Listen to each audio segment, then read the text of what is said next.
Let me welcome you to our lecture on an interesting topic this evening. And to officially give the welcome remarks, let me welcome Dr. Veronica Simon, head the UWI Open Campus, St. Lucia.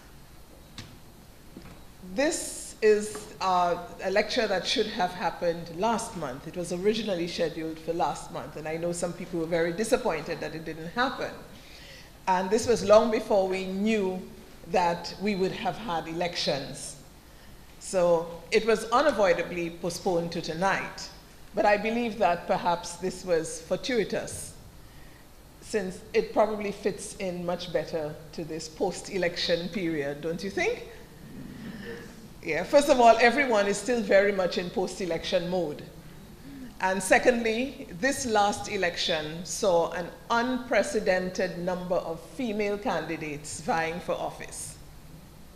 So there's probably no better time to host a lecture entitled Women, Politics, and Transformational Leadership. We often lament the relatively small number of women who offer themselves for leadership positions in the political sphere, despite the large numbers who work at ground level, canvassing for their various potential representatives and organizing party machinery. And I see some well-known ones among us.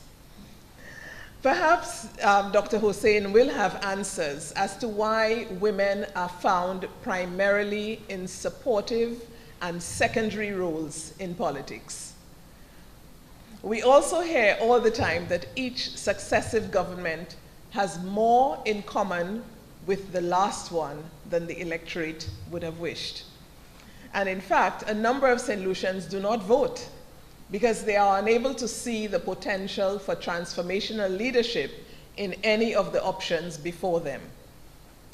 Interestingly, Dr. Hossain has put the words women, politics, and transformational leadership into one topic.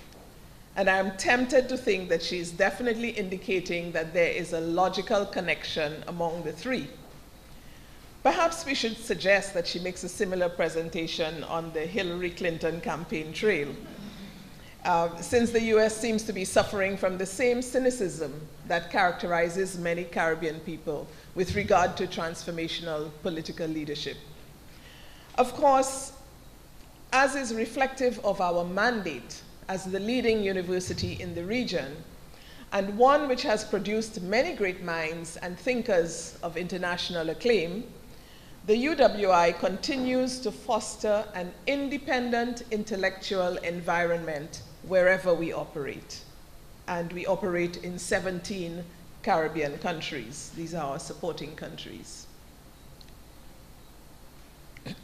Much of the vast body of research and the multitude of outreach activities come out of several UWI institutes, like the Institute for Gender and Development Studies, which is represented here tonight by Dr. Hossain. Our institutes and our various schools of research use very broad platforms and frameworks with which to address Caribbean issues. But the thing about the UWI is that we are able to customize them with a regional eye and a sensitivity that can only come from being an intrinsic part of this region, which we call home. A region which gave birth to us and which we have served for nearly 70 years. You can clap for that. While the hard work and service of the University of the West Indies often goes unsung and unpraised, even if most of us are graduates of this wonderful institution, somehow we never remember to praise our own. And while supporting governments are less and less able to provide the financial support which fueled the tremendous growth of the university in its early years, we continue, despite the struggle, to fulfill the mandate given to us by these governments. So we have also taken the step of independent fundraising, and our latest initiative is the annual UWI Global Giving Week, which is being launched around the region and which will be launched in St. Lucia very soon. Her Excellency, the Governor General, as one of our most illustrious alumni, has lent her patronage to this initiative. And I'm sure the chair of tonight's proceedings and our guest lecturer will forgive me for using this platform to put you on alert that we will be asking you to open your hearts and your pockets to this icon of regional development and pride when we approach you later this month. So welcome once again, ladies and gentlemen, our regulars and the new faces. I do hope you enjoy this evening's lecture and that you participate in the ensuing discussion in your usual animated and enthusiastic fashion, but of course respectfully. So I now return you to tonight's chair. And just before I do that, you will notice that there were some little Zika alert flyers on your chairs. The University of the West Indies has instituted a Zika task force, which is leading the region in its fight against Zika. So this is one of the little information booklets. There is a Zika website on that flyer, and you can go to the website for all the factual and well-researched information on Zika. Dr. Hussain has a BA in Political Science from the University of Toronto, Master of Philosophy in Gender and Development Studies from the University of the West Indies, and a PhD in Anthropology from University College London. Her current research areas are politics and governance, Indo-Caribbean feminisms, and sexualities. She has been involved with Caribbean feminisms for 2 decades and is the incoming head of the Institute of Gender Development Studies, UWI, that's the IDGS, St. Augustine campus. She also writes a weekly column, Diary of a Mothering Worker, for the Trinidad Guardian. Her edited collection, Negotiating Gender, Politics and Policy in the Caribbean, Feminist Strategies, Masculinist Resistance, and Transformational Possibilities, will be published within the year. Dr. Hussain's feminist movement building game, Stepping Up, has been played across the region, and it served as my introduction to her. That was as part of the organizing team for the very first Caribbean Women and Sexual Diversity Conference. That conference was held in Curacao.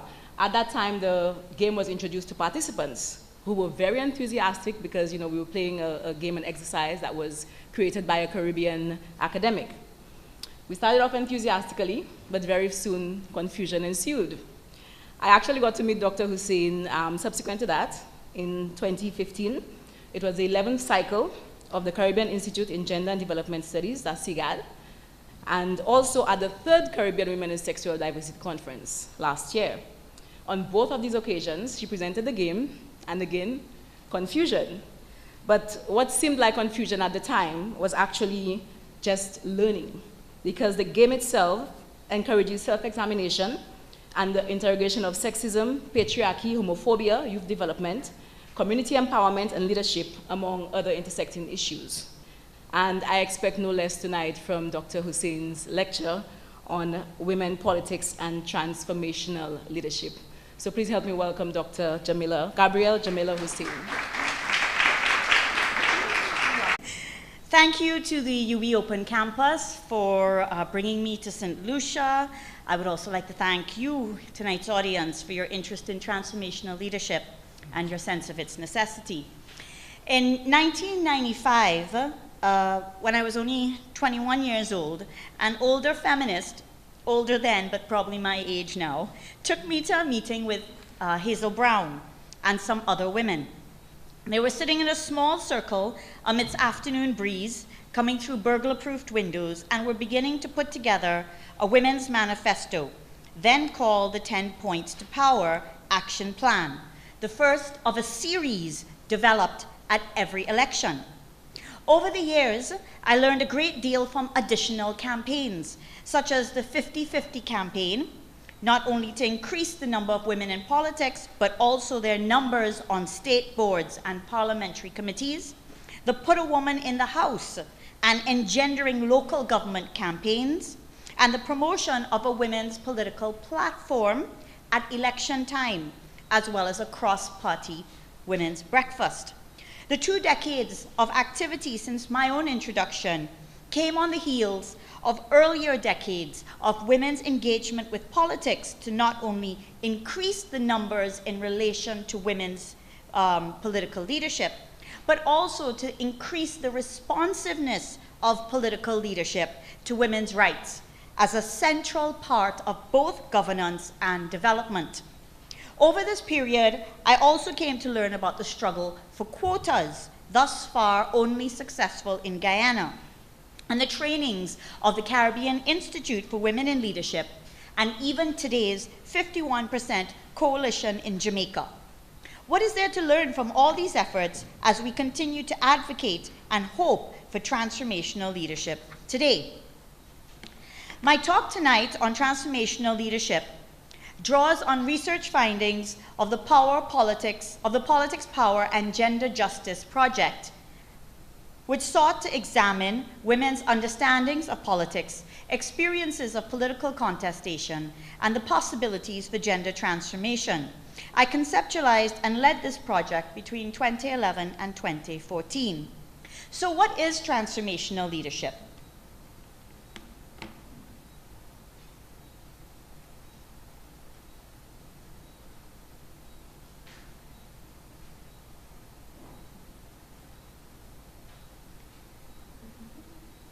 It's easy to know what it's not. But what is it? More importantly, what is its significance to achieving gender justice in the region? Gender justice is defined by Caribbean feminist Eudine Barreto as a societal condition in which there are no asymmetries of access to or allocation of status, power, and material resources in a society, nor in the control and capacity to benefit from these resources. I love this definition. It pushes us beyond lip service. And what's important about it is that it signals that there should be no hierarchies on the basis of sex, gender, or sexuality. Instead, gender equality and equity must speak to real, qualitative change in the conditions of shared emancipation. Examining our Caribbean history of feminist leadership, my research project found that women around the region began their major organizing for greater transformational leadership in the 1990s. This is a little bit of history. This is because women remained excluded from top leadership positions, whether in politics or boardrooms across the region. Since the 1970s, feminists had begun to realize that simply having greater numbers of women in power, while itself a valid goal, wasn't enough to challenge the patriarchal order as it intersects with race, class, and sexuality, and is constitutive of our post-plantation societies, harming women as well as subordinated groups of men. In St. Lucia's history, as one example, Grace Augustine, St. Lucia's pioneering first woman legislator, trained as both a nurse and a lawyer, rode a motorcycle, wore trousers, was the only woman to join the St. Lucia Cricket Club, managed the family estate, became an expert in tropical agriculture, and never married, which was obviously cool. She founded the Caribbean Women's Association and was first president of the St. Lucia Women's Association, which sought to draw the St. Lucian woman out of the home, away from traditional social welfare activities, and into the world of civics and government. Yet in a debate in the Legislative Council in 1955, Augustine opposed constitutional reform towards self-government. Tennyson Joseph comments, thus while she may have developed a strong feminist consciousness, don't laugh, he's a political scientist also, thus while she may have developed a strong feminist consciousness, she failed to make the necessary leap to understanding colonialism as a masculinized European expression of power. Her feminism, therefore, was best expressed as a personal example of female accomplishment, but failed to connect to the need to overcome forms of exploitation, domination, and control, which were impacting as heavily on the St. Lucian man as on the ordinary St. Lucian woman. This was a lesson, though, across the entire region from the early days of Audrey Jeffers in Trinidad to the later entry of women as political leaders in Dominica, Guyana, and Jamaica. And it points to the resilience of a particular kind of male privilege and patriarchal power, as well as women's conciliation with, rather than transformation of, race, class, gender, and sexual hierarchies.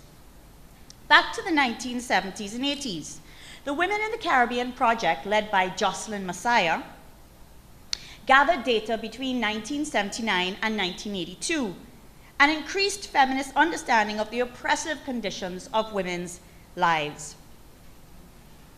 Women's NGOs were already clear that gender-based violence, sexual and reproductive control, unequal pay for work of equal value, horizontal and vertical clustering in the waged economy, women's unequal responsibilities for childcare, and more, were not apart from development, but were central to whether development was equitable. In fact, whether it was farce or fact. Following this, rather than just integrating women into the market economy, something which we should still be careful of today, the 1990s marked a hard-won shift to deconstructing gendered power relations and hierarchies that treated and valued women and men unequally. Feminists around the region, in this context, sought to encourage leadership based on consultative sharing of power and decision-making, which was transparent and accountable, which would build networks and coalitions, and which would position women as agents of change at every level. Here, transformational leadership required a kind of personal reflection and growth, a willingness to take risks, to challenge male dominance in decision-making, but also to challenge beliefs and values that normalize, institutionalize, and invisibilize heterosexual male supremacy and power. In other words, the status quo. Having been politicized by Black Power, civil rights, socialist, and peace movements, these women envisioned the content and conduct of transformational leadership as one which democratizes in its widest sense, creating gender-sensitive, community-based, human-centered, culturally relevant, equitable, and sustainable development that was also cross-party and broad-based, involving state actors such as police and magistrates, as well as parliamentarians and community-level leaders. The goal was to create a critical mass of gender-sensitive women in leadership, as well as male allies, who understood how gender hierarchies sustained cross-cutting inequalities. This required improving the material conditions of women and men and actively and simultaneously challenging patriarchal norms that kept women and sexual minorities subordinated. Yet despite the radicalism and influence of political parties' women's arms throughout the 20th century, women's rights issues have always been subordinated to national political agendas, and indeed to political parties' leaders' own careers, fears, and biases. Even strong women's auxiliaries challenged, infrequently challenged, male party leadership or the oppressive sexual division of labor in party and society. That's why you find so many women at the bottom, strong at the constituency level, and so fewer when you get to the top. Instead, what was emphasized was the participation of women in national and community life as better homemakers and citizens, rather than all women's emancipation from gender and class oppression. This is an example of how women and their rights continue to occupy the place of second citizen and lack adequate political and social capital, despite women's membership in political parties and the electorate. Things that make you go, Thus, in this struggle, political parties have lagged behind more progressive social movements, constraining them from making the legal, institutional, and cultural changes in the interest of the masses of working people, as well as women and sexual minority groups unjustly facing unequal citizenship. And I would argue that political parties pay mostly lip service to disrupting fundamental gender injustice. At this point, I do want to make clear that although part of the goal is equality in representative politics, it is not women's work to make the world more equitable.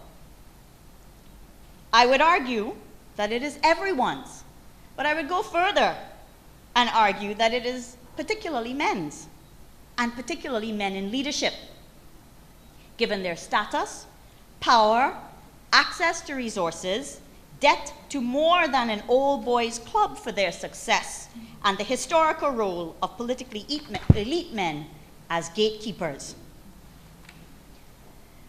Here, I would also argue that lack of active challenge to the status quo equates passive acceptance of it.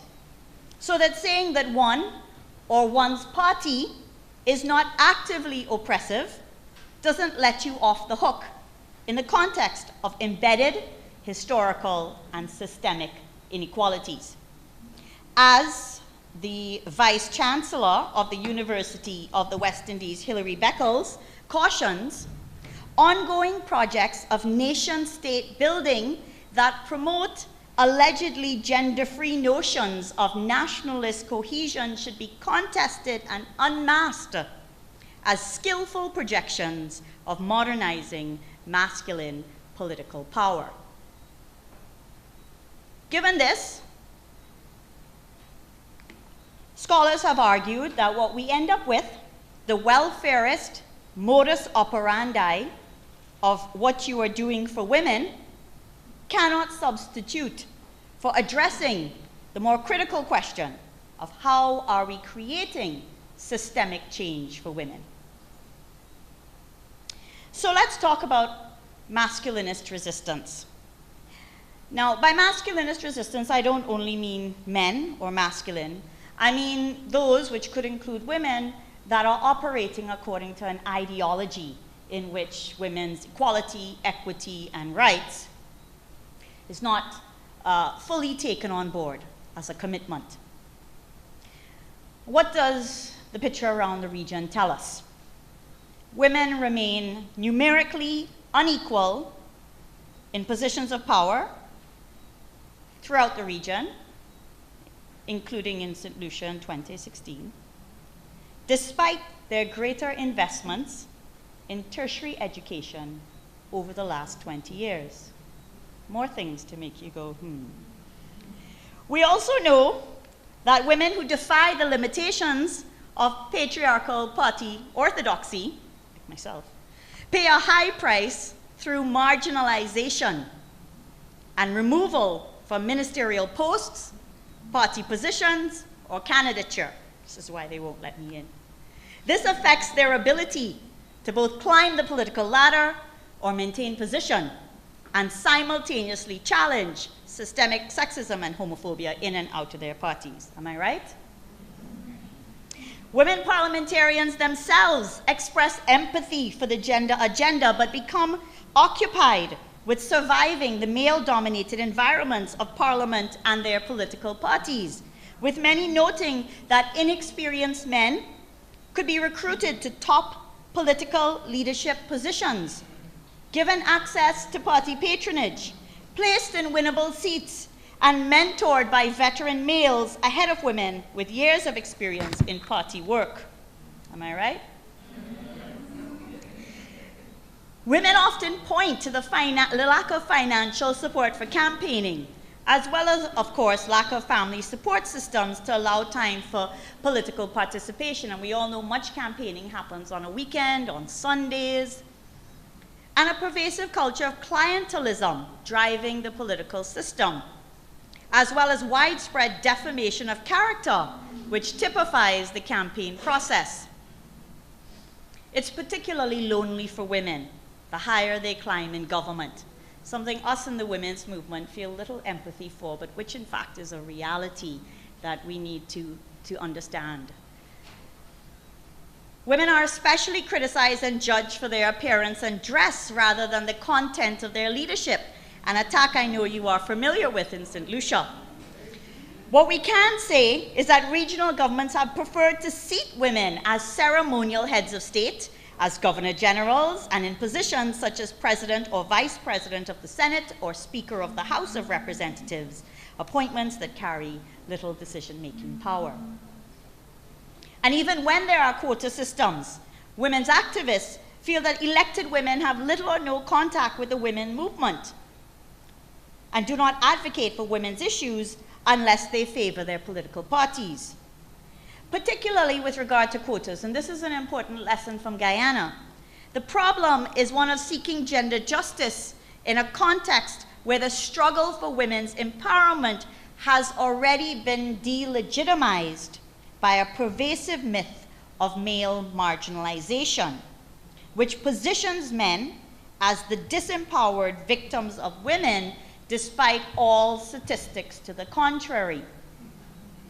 Thus, quotas, which seek to ensure a mere 30% of women, and 30% is not half, therefore it is not equality, just saying, includes of 30% of women as included, ends up reinforcing an overall view that women do not need access to more power because they already have enough. You want more than 30%? Even when the numbers tell a different story, as do the qualitative experiences. And this is an example of how the women's rights and empowerment discourse becomes systematically undermined by their inclusion. And as a result, patriarchy prevails and feminism is policed. Within gender bureaus, meanwhile, gender mainstreaming models all too easily facilitate the contradictory gesture of arguing that women are centrally located in policy and in planning. This then enables a hetero-patriarchal resistance within the national machinery. While feminists have historically critiqued the ways in which women have been excluded from state resources, it is now equally as relevant, if not more so, to examine the terms of inclusion for potentially discriminatory practices. And I had a very good meeting today with the hardworking people in the gender division who have very interesting stories to tell. Within Parliament itself now, moving from quotas as a structural shift to gender machineries as an institutional shift to Parliament itself, one Speaker of the House from St. Lucia spoke of constantly observing gender discrimination, not the present one, most notably when women would take the floor and men would disengage. She observed men would be on their phones, reading the newspapers, having private conversations, reinforcing the notion that women's participation was unimportant. Rather than standing up and publicly asserting her rightful authority, Madam Speaker would quietly pass notes to House members. "I got some respect established," she said, and of her constraints, but it had to be a quiet authority because you mustn't disturb their ego. What we have, therefore, Michelle Rowley argues, is the political rhetoric of gender sensitivity and inclusion without commitment to the infrastructural, ideological, legislative, and financial implications of what it means to be a signatory to conventions that are aimed at facilitating gender equity. Let us not be fooled too easily. As one parliamentarian from Barbados says about asserting leadership and pursuing gender justice, you can be there, you can be present, but unless you are assertive, you can be used like a pack of cards.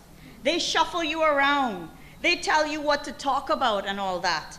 It's a sad thing when you have women who are placed there to represent us, but they allow themselves to be trampled on. She's also a parliamentarian. Thus, when thinking about transformational leadership to advance gender justice, there are many indicators we must pay attention to.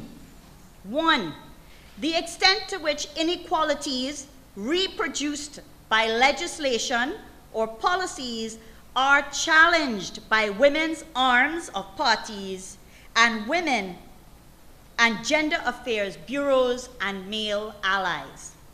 We pay attention not to what power says, but to the success with which power is challenged.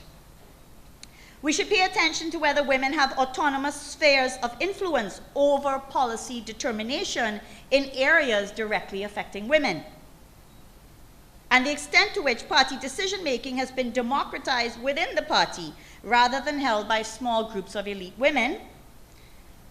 As well, there are clear indicators that we can attend to that note shifts to women's experiences of productive and reproductive labor, as well as power and subordination, and whether there are rights-based approaches to questions of paternity, insecurity, sexual economic exchange, abortion, sexual violence, and homophobia. These indicators are the ones we should be paying attention to and advocating for around the region. Okay, so this is the context, but it's not the whole story. Women have been undergoing training and strategically acting as transformational leaders, in many ways because of the advocacy and work that was put in to CWIL, the Caribbean Institute for Women in Leadership. And they have been acting as transformational leaders, working through consultation, community-level ownership, and promoting economic autonomy. One transformational leader in St. Lucia told the project, "I try to do the consultative thing, realizing you can't just come and dictate. I told them that we have to work together as a team. It's not just me, I'm just not the bigger boss." Another said, "My role is to facilitate them identifying needs, to help them find sustainable and lasting solutions. I don't work for you, I work with you. I'm not there to do for you, I work with you so that you can do for yourself. I'm a facilitator, an enabler. Don't expect me to do for, expect me to do with." This deflects the spotlight away from the masculinist model of an all-powerful leader, both in terms of decision-making and agreed-upon actions. Yet what our St. Lucia research found is that even when women can engage in individually driven change, these transformational leaders have nonetheless often been unable to successfully challenge the ideological dimensions of gender.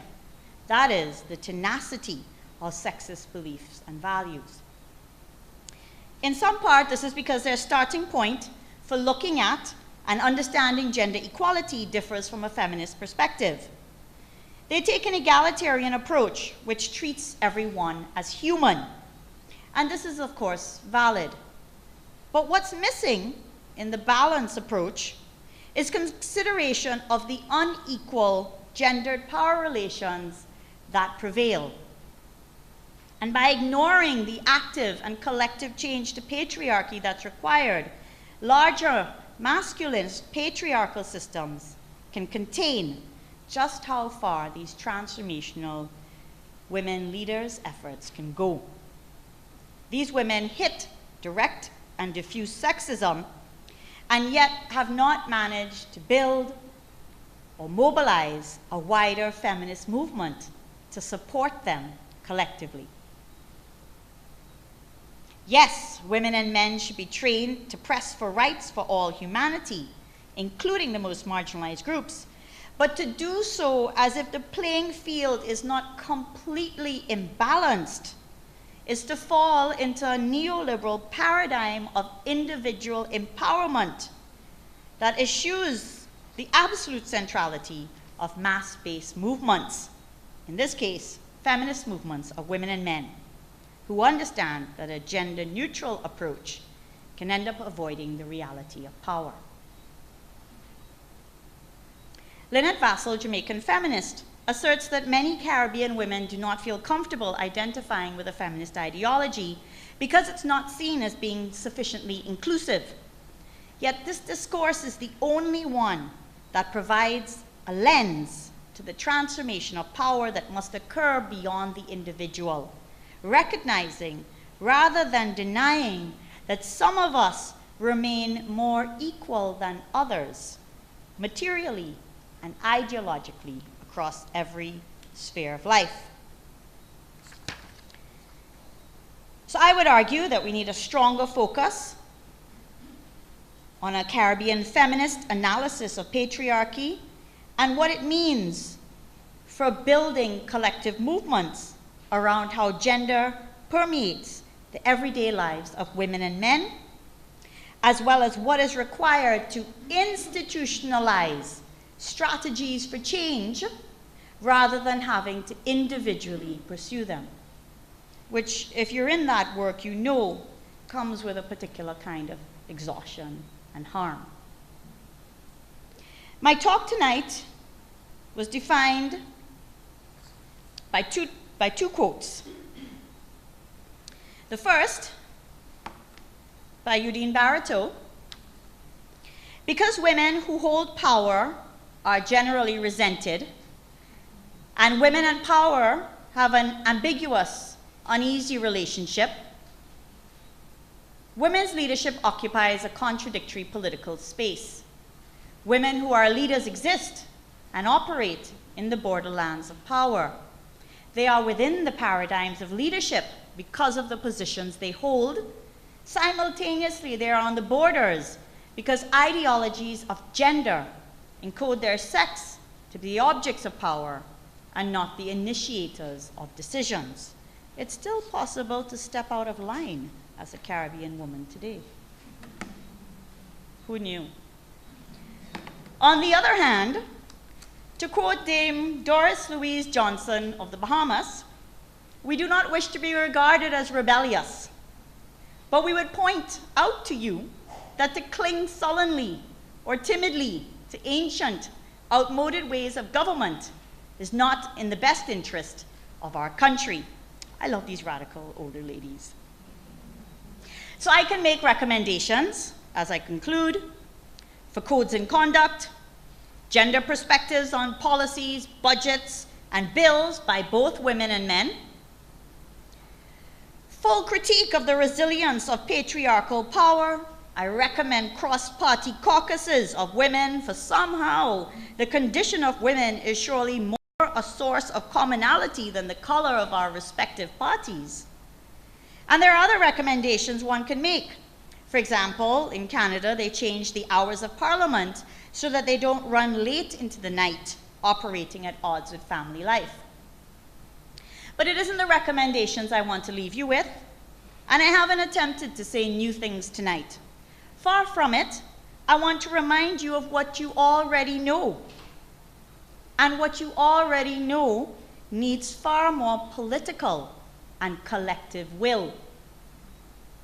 Transformational leadership for gender justice isn't just a lofty idea. It's a necessity. And it's a necessity because looking at women's experiences in the labor market continue to show us how the economy is fundamentally gendered in public and in private spheres, in the way the economy is organized.